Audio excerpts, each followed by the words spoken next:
ప్రకటన గ్రంథ వివరణలో భాగంగా ఈ ఆదివారం ఆరాధన వర్తమానంలో 10వ భాగం, ప్రకటన గ్రంథ వివరణ 10వ భాగం 3వ అధ్యాయం 14 నుండి 22 వరకు ఉన్నటువంటి వచనాలు మనం నేర్చుకుందాం. లవోదోకియా సంఘం గురించి ప్రభువైనటువంటి యేసుక్రీస్తు వారు యోహాను గారి ద్వారా లవోదోకియా సంఘానికి వ్రాసినటువంటి ఈ యొక్క పత్రిక లవోదోకియా సంఘం చదువుదాం దేవుని వాక్యంలో. మొట్టమొదటి సంఘం ఏంటి? ఎఫెస్, 2 స్మరణ, 3 పెర్గము, 4 తుయతైర, 5 సార్దీస్, 6 ఫిలదెల్ఫియా, 7 లవోదోకియా. మనకి తెలియాలి 7 సంఘాలు. మొదటిది ఎఫెస్, రెండోది స్మరణ, 3 పెర్గము, 4 తుయతైర, 5 సార్దీస్, 6 ఫిలదెల్ఫియా, 7 లవోదోకియా. అట్లా వరుసగా మనకి గుర్తుండాలి. లవోదోకియా సంఘం ఇప్పుడున్నటువంటి ఈ ప్రాంతం ఏంటంటే, ఇప్పుడున్నటువంటి ఈ ప్రాంతం డెంజిలియా అనే ప్రాంతంలో ఉందన్నమాట. టర్కీ దేశంలో డెన్లిజియా అనే ప్రాంతంలో ఇప్పుడు ఆ ప్రాంతం ఏంటంటే ఇప్పుడున్నటువంటి ప్రాంతం, అప్పుడున్నటువంటి లవోదోకియా. ఈ పట్టణం, ఈ ప్రాంతం టర్కీ దేశం. చదవండి 14 వచనం.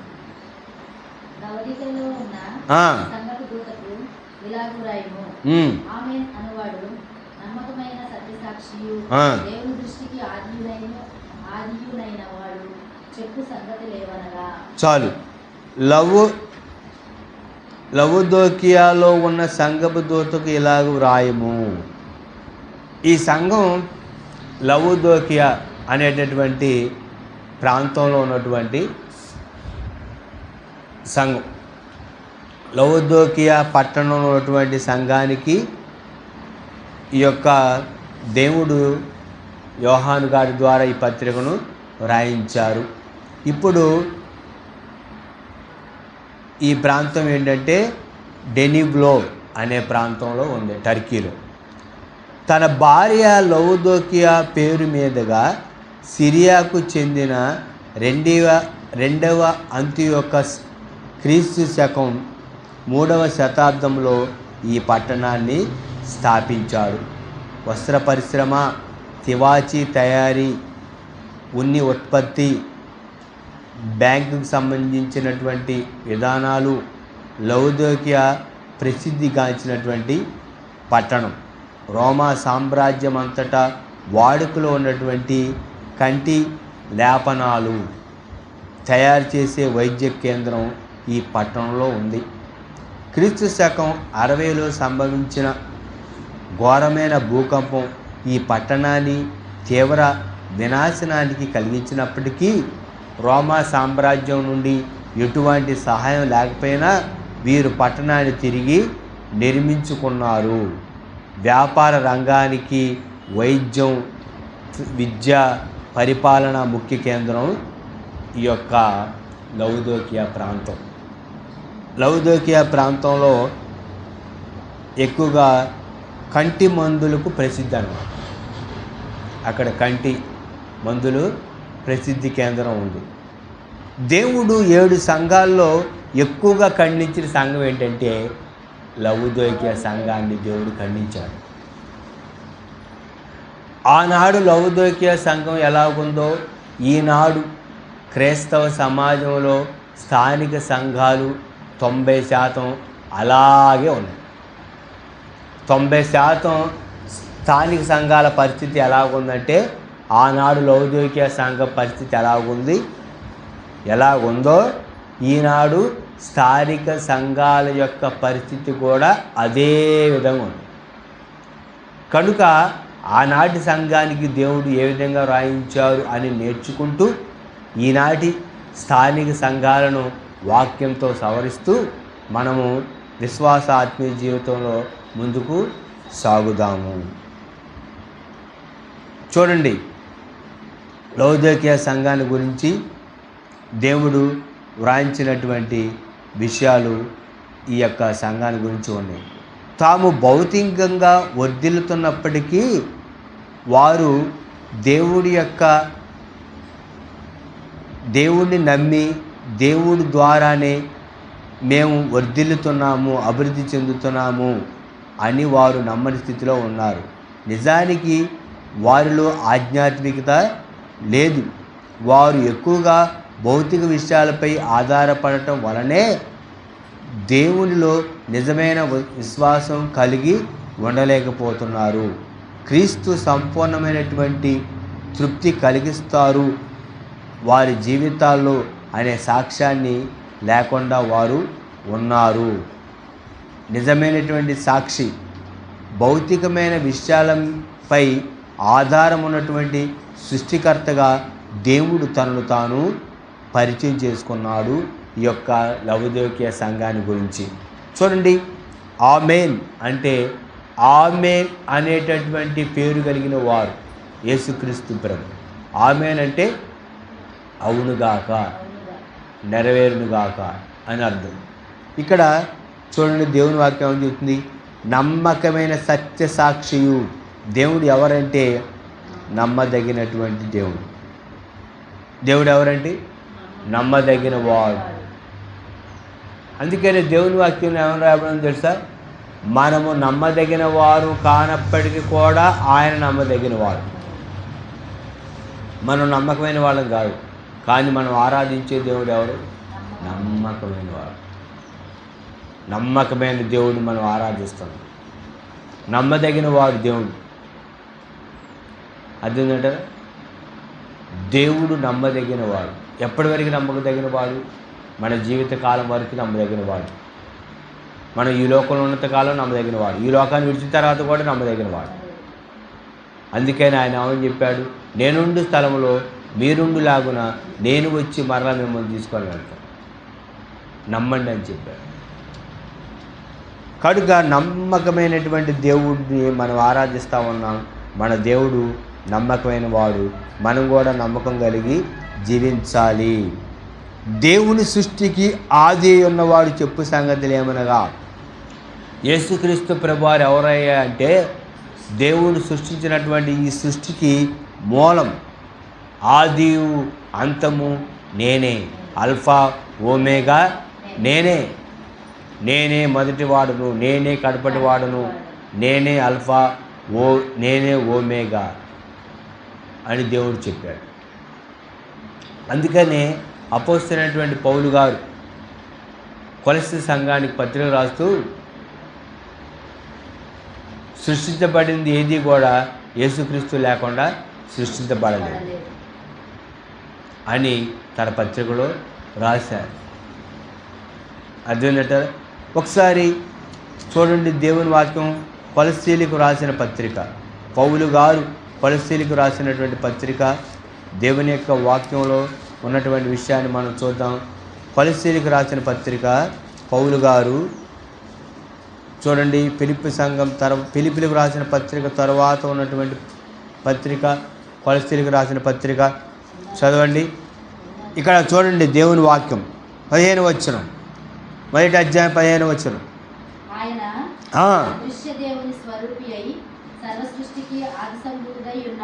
సర్వ సృష్టికి ఆది సంభూతుడై ఉన్నాడు. సర్వ సృష్టికి ఏంటంట? సర్వ సృష్టికి, దేవుని సృష్టికి. సర్వ సృష్టి సృష్టించబడింది ప్రభు అయినటువంటి యేసుక్రీస్తు ద్వారా. సృష్టించింది ప్రభు అయినటువంటి యేసుక్రీస్తు వారు. ఈ లవోదికీయ సంఘంలో ఉన్నటువంటి వారు భౌతిక సంబంధమైన విషయాల మీద ఆధారపడుతున్నారు. కాబట్టి ఈ భౌతిక సంబంధమైన వాటిని సృష్టించింది దేవుడు అని ఆయన తనను తాను పరిచయం చేసుకున్నాడు. ఈ లవోదికీయ సంఘానికి ఆ సంఘానికి తనను తాను పరిచయం చేసుకున్నాడు. 15వ వచనం చదవండి. 15వ వచనం. చదవండి.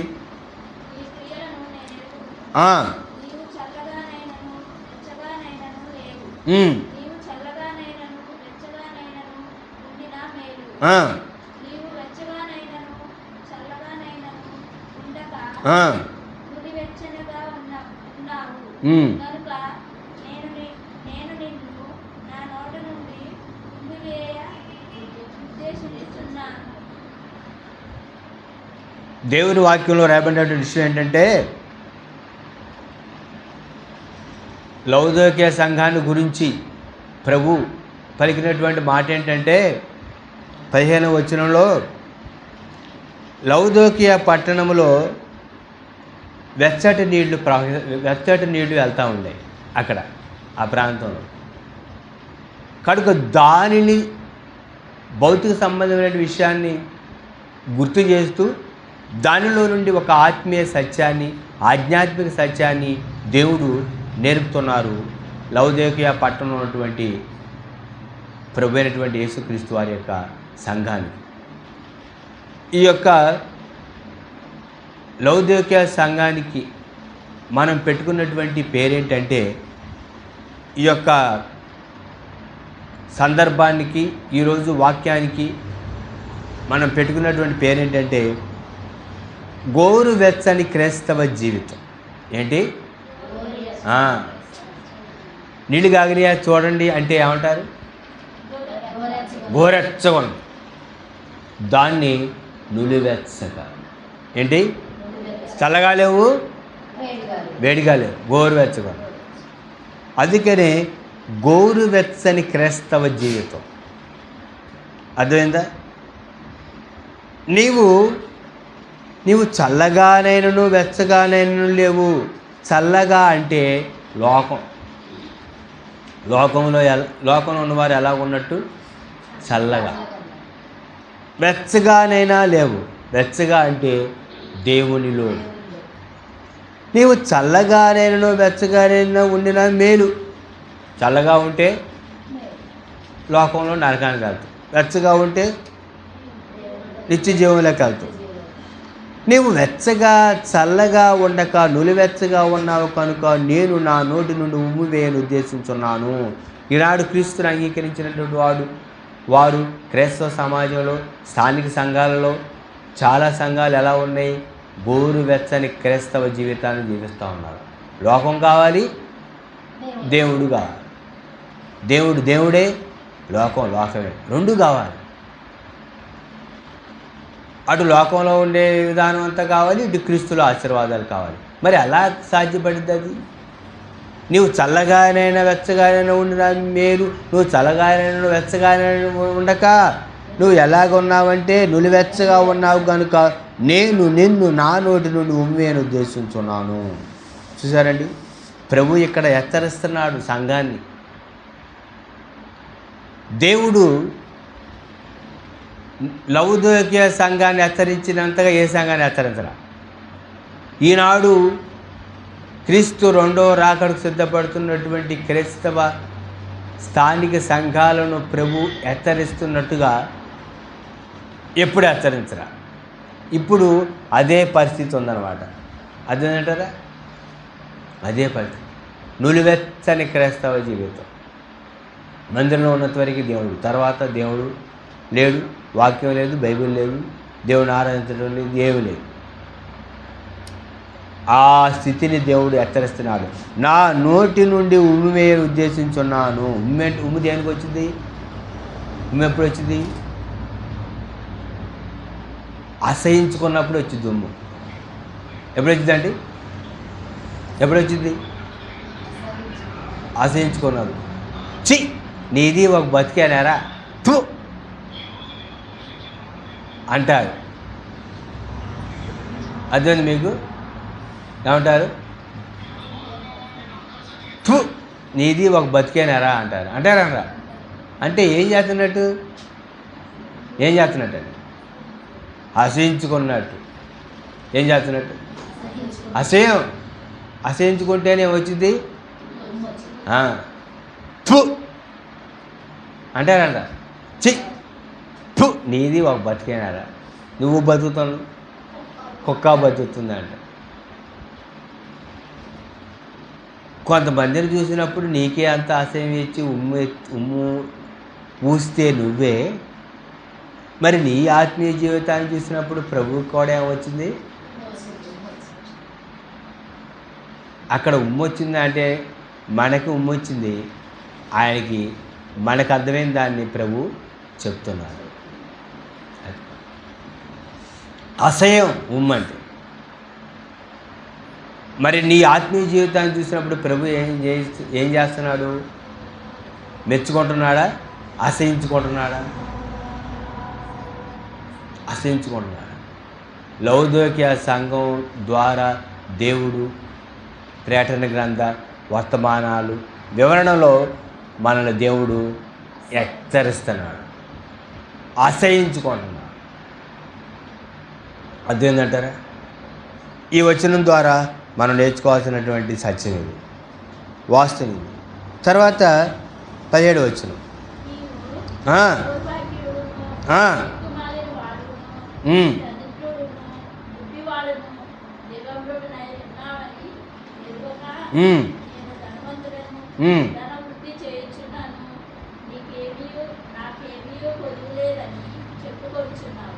చాలు.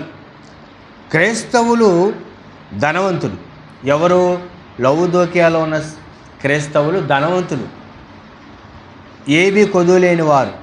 వీరు తమ విశ్వాసాన్ని తగినట్టు జీవించినటువంటి ఆధ్యాత్మిక స్థితిలో ఉన్నారు. కాబట్టి దేవుడు వీళ్ళని నిరుపేదలుగా ఉన్నారు అని చెబుతున్నాడు. ఆధ్యాత్మికంగా నిరుపేదలు. ఆయన వారిని ఆధ్యాత్మికంగా బేదలుగాను, గుడ్డివారుగాను, దిగంబరులుగాను చూస్తున్నారు. వారి జీవితాల్లో క్రీస్తు మాత్రమే నిజమైనటువంటి ఆధ్యాత్మిక గుణాలు కలిగిస్తారు అని వాళ్ళు గ్రహించాలి. ఆయనలో ఇప్పుడు వారు తమ జీవితాలను పంచుకోవాలి. ఇప్పుడు వారు తమ జీవితాలు క్రీస్తులో ఉంచుకోవాలి. అదేంటంటారా? చూడండి, ఇక్కడ రాయబడినటువంటి మాట ఏంటి? నీవు దౌర్భాగ్యుడు. దేవుడి దృష్టికి వీళ్ళు ఎలాగున్నారంటే దౌర్భాగ్యులా ఉన్నారు. కానీ వీళ్ళు ఎవరుకున్నారంటే మేము ధనవంతులు, మాకేమీ కొదువులేదు. ధనవంతులు కూడా చూడండి ఏమనుకుంటారు, మాకు ధనం ఉంది, అందం ఉంది, ఐశ్వర్యం ఉంది, అన్నీ ఉన్నాయి, మాకు దేవుడితో పని ఏంటి? దేవుడి దగ్గరికి రావాల్సిన అవసరం ఏంటి? క్రీస్తుని అంగీకరించాము అని చెప్పుకుంటున్నటువంటి చాలామంది ధనవంతుల యొక్క స్థితి కూడా ఈ విధంగా ఉంది. యేసుక్రీస్తు ప్రభుని మేము అంగీకరించాము అని చెప్పుకున్నటువంటి భౌతిక సంబంధమైనటువంటి ధనవంతులు ఉన్నారు. వాళ్ళు ప్రభువుని అంగీకరించినటువంటి వారు, కానీ శరీరంగా ధనవంతులు, కానీ ఆధ్యాత్మికంగా వాళ్ళు ఏ స్థితిలో ఉన్నారా అంటే దౌర్భాగ్యులు. అంటే దౌర్భాగ్యులు. తర్వాత దిగంబరుడు. దేవుడు చూస్తున్నప్పుడు వీళ్ళ ఆత్మీయ స్థితి ఎలా ఉంది? ఏమీ లేదు. కానీ వీళ్ళు ఎవరుకుంటారు? అన్నీ ఉన్నాయి మా. కానీ దేవుడు ఎలా చూస్తున్నాడు? ఏమి లేని వాళ్ళ చూస్తున్నాడు. ఏమి లేదు. అంజూరపు చెట్టు ఒకటి ద్రాక్షావనంలో నాటితే అక్కడ ఏం లేదంటే పూత లేదు, పిందె లేదు, కాయ లేదు, పచ్చని ఆకులు. వీళ్ళు శరీరంగా ధనవంతులు, ఆత్మీయంగా ఆత్మఫలాలు లేవు. అందుకే దేవుడు ఏమన్నారంటే వీళ్ళని దౌర్భాగ్యుడు. నువ్వెవరవయ్యా అంటే దిక్కుమాలినోడి. నువ్వెవరవయ్యా అంటే దరిద్రుడివి. అదేంటరా? మనం కూడా తిడతా ఉంటాం కదా కొన్నిసార్లు, దరిద్రుడా, నీచుడా, నికృష్టుడా, పనికి మాలినవాడా, ఎదవా, సోమరిపోతు అని మనం తిడుతుంటాం. మనం తిట్టే తిట్లు, కానీ ప్రభు హెచ్చరికలు. సంఘం ఈనాడు క్రైస్తవ స్థానిక సంఘాలు ఏ స్థితిలో ఉన్నాయో తెలుసా? ఆత్మీయంగా ఏ స్థితిలో ఉన్నాయో తెలుసా? దౌర్భాగ్యంగా, దిక్కుమాలిన స్థితి, దరిద్రంగా ఉన్నాయి. గుడ్డివాడు, గుడ్డివాడంట. ఏంటి? ఆత్మీయ గుడ్డితనం. దేవుని వాక్యం వినపడుతున్నా కూడా వాక్యాన్ని విని గ్రహించి నేర్చుకొని విశ్వాస ఆత్మీయ జీవితంలో, వ్యక్తిగత జీవితంలో ఆచరణలో పెట్టలేనటువంటి గుడ్డితనం. అదేంటంటే గుడ్డితనం. అందుకనే గుడ్డివాడికి చూపు వస్తే అక్కడ ఉన్నటువంటి శాస్త్రులు, పరిచయులు వాళ్ళందరూ, అంటే గుడ్డివాడా నీకు ఎట్లా చూపు వచ్చింది చెప్పరా? యేసుక్రీస్తు ప్రభువారు వచ్చారు, నాకు స్వస్థత ఇచ్చారు. పదే పదే వాడిని అడుగుతున్నారు. అప్పుడు యేసుక్రీస్తు ప్రభువారు కూడా వచ్చి అన్నారు, అది ఏమన్నారు? యేసుక్రీస్తు ప్రభువారు చూచేవాళ్ళు గుడ్డోళ్ళు అవ్వాలా, గుడ్డోళ్ళు చూసేవాళ్ళ. మీకు భౌతికమైన కళ్ళు ఉన్నాయి కానీ దేవుని కార్యాలు చూసే కళ్ళు, కాబట్టి మీరు గుడ్డోళ్ళు అవ్వాలి. వాళ్ళు భౌతికంగా కళ్ళు లేనోళ్ళు, కానీ వాళ్ళకి భౌతికంగా కళ్ళు వచ్చి ఆత్మీయంగా వాళ్ళు చూస్తున్నారు, దేవుడి కార్యాలు గ్రహిస్తున్నారు. కనుక గుడ్డోళ్ళు వాళ్ళు ఏమవ్వాలంటే కళ్ళు రావాలి. ఈనాడు ఎంతమంది ఆత్మీయ గుడితనం ఉన్నారండి? చాలామంది గ్రహింపు లేదు, వాక్యం వినపడుతున్నా కూడా వినరు, పెడచెవిని పెడతారు. ఇది ఆత్మీయ గుడితనం. ఈ మధ్యాహ్న కాల సమయంలో దేవుడు వాక్యం ద్వారా మనతో మాట్లాడుతున్నారు. లౌదీకీయ సంఘం ద్వారా నీవు ఆత్మీయ గుడితనంలో ఉన్నావు, ఇంకా నువ్వు గ్రహించలేని స్థితిలో ఉన్నావా? నిన్ను పరీక్షించుకోవాలి. తర్వాత ఇక్కడ రాయబడిన మాట దేవుని వాక్యం చూడండి. దిగంబరుడై ఉన్నామని ఎరుగక నేను ధనవంతుడను, ధనవృద్ధి చేసుకున్నాను, నాకేమీ కొదువు లేదని చెప్పుకొనుచున్నావు. దిగంబరుడు, ఆత్మీయ దిగంబరం, శరీర దిగంబరం కాదు ఇది. చదవండి తర్వాత 18 వచ్చాను.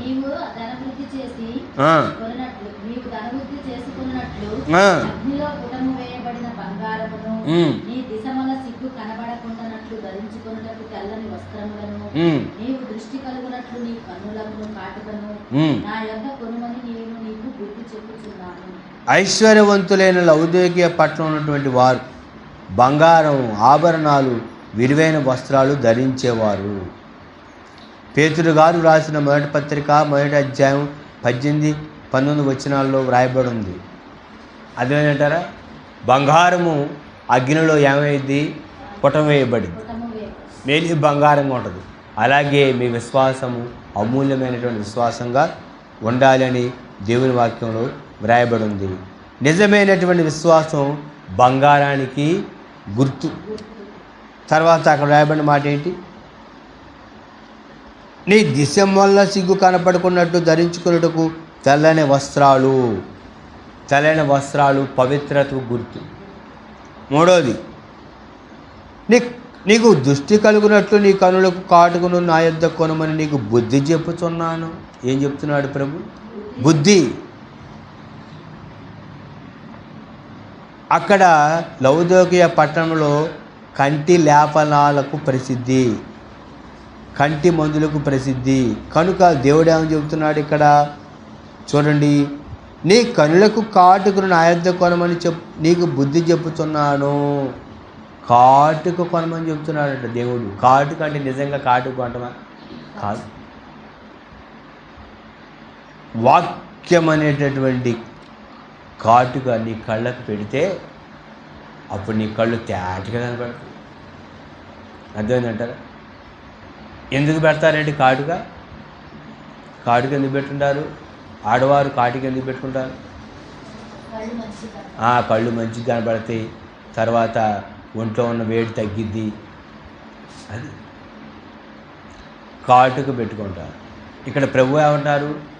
వాళ్ళకు తెలిసినటువంటి కాటుకను దేవుడు చెప్తున్నాడు. నీ కనులకు కాటుకను నా యొద్ద కొనమని నీకు బుద్ధి చెప్తున్నా. నీకు ఏం చెప్తున్నాడు? బుద్ధి. బుద్ధి లేదు. మనం ఏమంటాం? నీకు బుద్ధి లేదు, నీ కళ్ళు కనపట్లా, నీ కళ్ళల్లో జిల్లేడు పాలు పోసుకున్నా, నీ కళ్ళలో ఏమంటారంటే నీ కళ్ళలో కంప కంప కట్టుకున్నావా? కళ్ళు కనపట్టండి నీకు? దేవుడు కూడా మనల్ని హెచ్చరిస్తాడు. దేవుడు కూడా మనకు బుద్ధి చెబుతున్నాడు. నీ కళ్ళు కనపడట్లేదా? దేవుడు ఎటువంటి వాడు, దేవుడి శక్తి ఏంటి, దేవుడి కార్యాలు ఏంటి, దేవుడు ఎలా రక్షించాడు, ఎలాగ నిన్ను నడిపిస్తున్నాడు, నీ కళ్ళు కనపట్లేదు. నీకు తెలియట్లేదా? నీకు గ్రహింపు రావట్లేదా? అందుకే కాటుకోను దేవుడి దగ్గర. నిజంగా కాటు కొనటం కాదు, కాటు కొనటం కాదు, సత్యాన్ని తెలుసుకో. వాక్యం అనే సత్యం అనే దాన్ని తెలుసుకో. అది కాటుక. అదేంటారా? అప్పుడు నీ కళ్ళు తేటగా కనపడతాయి. మొదట నీ కంటిలో ఉన్నటువంటి దొలవాన్ని నడుసా, నీ కంటిలో ఉన్నటువంటి నడుసు తీసుకో. అప్పుడు ఎదుటి కంటిలో దూలం కనపడదు. నీలో ఉన్నటువంటి పాపాలు ప్రభు రక్తంలో కడుక్కొని ఉండు. అప్పుడు ఎదుటోడు ఉన్నటువంటి తప్పు నీకు కనపడదు. దేహమునకు దీపము కన్నే కనుక నీ కన్ను మంచిదైతే దేహమంతా మంచిది, నీ కన్ను చెడ్డదైతే దేహమంతా చెడ్డది. అది కన్నులకు కాటుకు కన్ను. సత్యాన్ని తెలుసు. దేవుడు చెబుతున్న విషయం ఇది. తన వాక్యం ద్వారా బుద్ధి చెప్పుచున్నాను. ఏం చెప్తున్నాడంట? బుద్ధి చెప్తున్నాడట. అదేంటంటారా? రాబో ఉగ్రతను తప్పించుటకు మీకు బుద్ధి చెప్పువాడు ఎవరు? ఇప్పుడే గొడ్డలి చెట్ల వేరన ఉంచబడి ఉంది, ఫలింపని ప్రతి చెట్టు నరకబడి అగ్నిలో వేయబడును. బుద్ధి. రాబో ఉగ్రతను తప్పించుటకు మీకు బుద్ధి చెప్పువాడు ఎవడు? బుద్ధి చెబుతున్నాడు దేవుడు. ఇంకా బుద్ధి రాకపోతే అట్ట? నేల మీద నడుస్తున్నప్పుడే బుద్ధి రావాలా? లేకపోతే మట్టి మీద నడుస్తున్నప్పుడే బుద్ధి రావాలా? లేకపోతే మంచం మీద ఎక్కాల్సి వచ్చింది. మంచం మీద బుద్ధి రాకపోతే మరణం. నేను చాలామందిని చూశాను, మంచిగా ఆరోగ్యంగా ఉన్నప్పుడే నడుస్తున్నప్పుడే బుద్ధి రాదు. రెండో స్టేజీ మంచం మీద ఎక్కుతారు, అప్పుడు బుద్ధి రాదు. చివరికి మట్టిలో రాదు, మరణం. కనుక దేవుడు ఈ మధ్యాహ్నకాల సమయంలో లౌదోకియ సంఘం ద్వారా మనకు నేర్పుతున్నటువంటి పాఠం 19వ వచనం.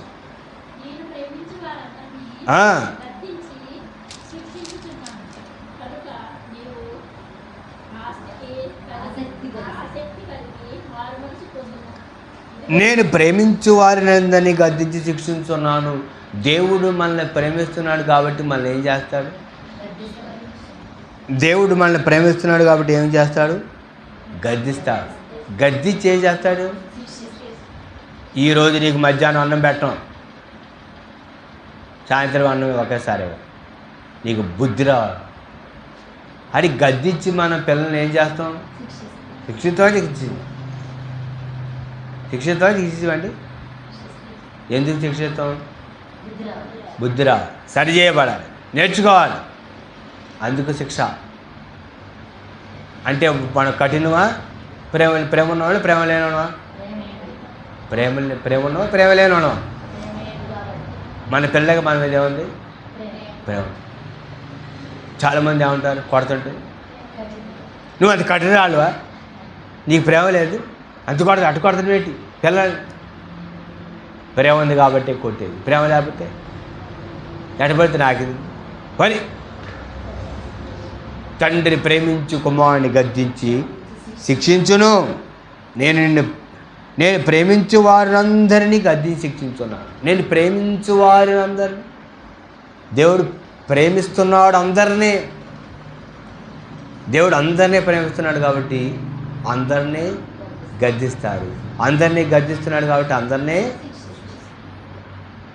శిక్షిస్తాడు. అది తెలుసుకోవాలి మనం.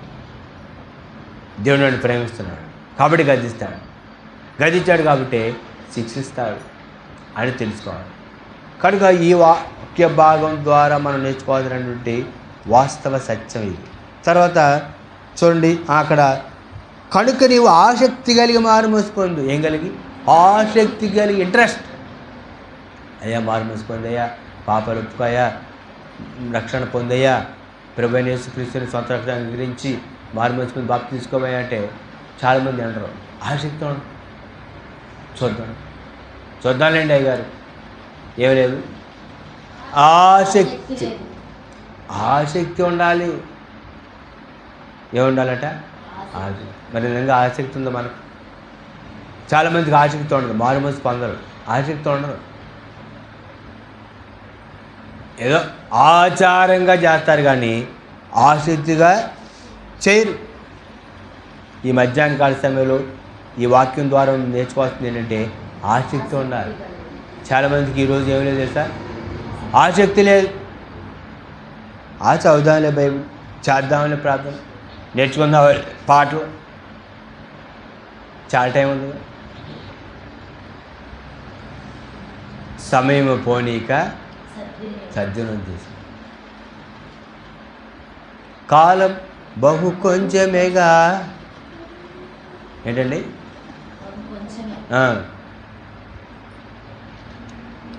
కాలం బహు కొంచెం, జాగు చేయక. యేసు రాకడ త్వరగా ఉంది. జాగు చేయవాడు. జాగు చేయటువంటి లెగరా లెగరా అంటే ఆగు, ఇంకో 10 నిమిషాలు పడుకుంటాం. దీన్ని ఏమంటారు? జాగు. కనుక ఈ ఆత్మీయ విశ్వాస జీవిత ప్రయాణంలో మనం జాగు చేయకూడదు, ఆసక్తిగా ఉండాలి. తర్వాత 20వ వచనం, ఇదిగో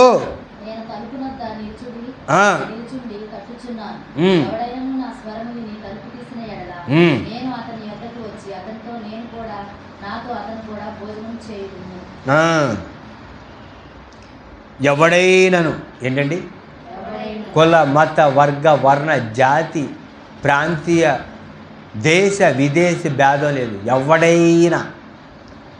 ఎవడైనా నా స్వరం వింటే, వాక్యము అనేటటువంటి స్వరాన్ని వింటే, మనసు తెరవబడటం అనే తలుపు తీస్తే దేవుడు మనలోకి వస్తాడు. హృదయం అనేది తలుపు నొద్ద ఏం చేస్తున్నాడు దేవుడు? తట్టుతున్నాడు. సంఘం అనేటటువంటి తలుపు దగ్గర దేవుడు తడుతున్నాడు. లోకంలో ఉన్నటువంటి వారి తలుపు దగ్గరే కాదు, సంఘంలో ఉన్నటువంటి విశ్వాసుల తలుపు దగ్గర కూడా దేవుడు ఏం చేస్తున్నాడు? హృదయం అనే తలుపు, సంఘంలో ఉన్నటువంటి విశ్వాసుల యొక్క తలుపు తడుతున్నాడు. కానీ తలుపు తీట్లే. బలవంతంగా రాడు ఆయన, తలుపు బద్దలు కొట్టుకొని రాడు. నీ హృదయం అనే తలుపు తెరిస్తే అప్పుడు నీలోకి వస్తాడు. ఆయన నీ అంతరంగంలో జీవిస్తాడు. చూడండి, ఆత్మస్వరూపిగా. 21, నేను జయించి నా తండ్రితో కూడా ఆయన సింహాసనమునందు కూర్చుండి ఉన్న ప్రకారము జయించి వారిని నాతో కూడా నా సింహాసనమునందు కూర్చుండనిచ్చెదను. చాలు. తమ జీవితాన్ని ఈ భూమి మీద ఎవరైతే ప్రభువులో పంచుకుంటారో భవిష్యత్తులో ఆయన మహిమలో వారు పంచుకుంటారు, అక్కడ ఉంటారు. ఇప్పుడు మందిరానికి రావడం ఇష్టం లేదు, ప్రార్థన చేయించుకోవడం ఇష్టం లేదు, వాక్యం చదవడం ఇష్టం లేదు, ఏమి ఇష్టం లేదు. ఇక్కడ దేవునికి సన్నిధికి వచ్చి కూర్చోడానికి ఇష్టం లేదు. మరి అటువంటి స్థితిలో ఉన్నటువంటి వారు రేపు పరలోకంలో ఎట్లా కూర్చుంటారు? ఇక్కడ కూర్చొనే మనసు లేదు, రేపు ఇక్కడ కూర్చొనే మనసు లేదు, కానీ రేపు పరలోకంలో కావాలి. ఎట్లా వచ్చింది అది? నేను జయించి నా తండ్రితో కూర్చున్న ప్రకారం జయించిన వారిని నాతో కూడా కూర్చొని పెట్టాడు. జయించిన వారిని దేవుడితో కూర్చొని పెడతాడు. ఇక్కడ జయం లేదు, కానీ అక్కడ దేవుడిలో ఉండాలి, పరలోకం కావాలి. ఎలా వచ్చింది?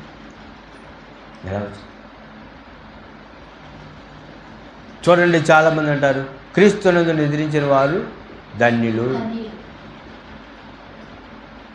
చూడండి, ఇక్కడ దేవుని యొక్క సన్నిధికి రారు, ప్రార్థనకు రారు, బాప్తిసం తీసుకోలేదు, దేవుళ్ళో లేదు, రేపు పరలోకంలో ఉండాలంటే అట్ట, పరలోక సన్నిధికి వెళ్ళాలంటే అట్ట, ఆత్మకి శాంతి కలగాలంటే అట్ట. ఆత్మకి శాంతి కలగాలని భగవంతుని కోరుతున్నానంటారు చాలామంది. నేను కోరితే నీ ఆత్మకి శాంతి ఎట్ట వచ్చింది? నేను కోరితే నీ ఆత్మకి శాంతి రాదు. నీ ఆత్మకి శాంతి కావాలంటే నువ్వే కోరాలి. నీ ఆత్మకు శాంతి కావాలన్నా, నువ్వు సమాధానం కలిగి ఉండాలన్నా, నీకు పరలోక రాజ్యానికి నువ్వు వెళ్ళాలన్నా, ఈ భూమి మీద నువ్వు సమాధానం కలిగి ఉండాలన్నా, పవిత్ర ఆత్మకు శాంతి కావాలంటే, నీ ఆత్మకు శాంతి కావాలంటే నువ్వు రక్షించబడాలి. నేను నీ ఆత్మకు శాంతి కావాలని కోరుకున్నంత మాత్రాన నీ ఆత్మకు శాంతి రాదు. నువ్వు స్వర్గంలో ఉండాలని అది నేను ప్రార్థన చేస్తే నువ్వు స్వర్గానికి వెళ్ళవు. నువ్వు స్వర్గానికి వెళ్ళాలని నువ్వు ప్రార్థన చేయాలి. నేను అన్నం తింటే నీ కడుపు నిండదు. నీ కడుపు నిండాలంటే నువ్వే అన్నం తినాలి. ఎవరి భక్తి వాళ్ళది. జయించాలి. అది సంఘములతో ఆత్మ చెప్తున్న మాట చెవిగలవాడు వినుగాక. వినాలి. ఇంత చెప్పినా వినకపోతే వ్యర్థం. కనుక వినే మనసు కావాలి. 7 సంఘాలకి దేవుడు ఆయా రీతిగా దేవుడు ప్రేమించేటప్పుడు ప్రేమించాడు, గద్దించేటప్పుడు గద్దించాడు, హెచ్చరికలు చేశాడు, ప్రోత్సహించాడు, జయించమని చెప్పాడు. 7 సంఘాలకి దేవుడు చెప్పిన మాట ఏంటో తెలుసా? జయించు. 7 సంఘాలకి దేవుడు చెప్పిన మాట తెలుసా? విను. జయించు, విను. 7 సంఘాలకి దేవుడు మాట్లాడిన పలుకులు. 7 సంఘాల వర్తమానం ఇంతటితో ముగింపు. వచ్చే ఆదివారం ప్రకటన గ్రంథ వివరణలో 4వ అధ్యాయం వివరణ. 4వ అధ్యాయం. 7 సంఘాలు: ఎఫెసు, స్మరణ, పెర్గము, థియతైరా, సార్దిస్, ఫిలదెల్ఫియా, లవొదికయ. ఏ సంఘమైనా సరే ఫిలదెల్ఫియా సంఘంలాగా ఉండాలి. అంతేగాని లవొదికయ సంఘంలాగా ఉండకూడదు. నేడు స్థానిక సంఘాలు లవొదికయ సంఘంలాగా ఉన్నాయి. అవి మార్పు చెంది మారు మనసు పొంది ఫిలదెల్ఫియా సంఘంలాగా ఉండాలి. అది ప్రభు కోరుకునేది. కనుక నీ ఆత్మీయ జీవితం ఎలా ఉంది? నువ్వు ఏ సంఘంలో ఉన్నటువంటి విశ్వాసలాగా ఉన్నావు ఈరోజు? కనుక నువ్వు మారు మనసు పొంది నీవు మొదటి క్రియ చేయాలి. మారు మనసు పొంది ఆసక్తిగా దేవుని వాక్యాన్ని విని విశ్వాస ఆత్మీయ జీవితంలో ముందుకు సాగాలి. అట్టి కృప ప్రభు మనకి అనుగ్రహించింది కాక. తలల వంచి కళ్ళు మూసుకున్నట్టయితే ప్రార్థన చేస్తున్నాం. దేవుని సన్నిధిలో ఈ మధ్యాహ్న కాల సమయంలో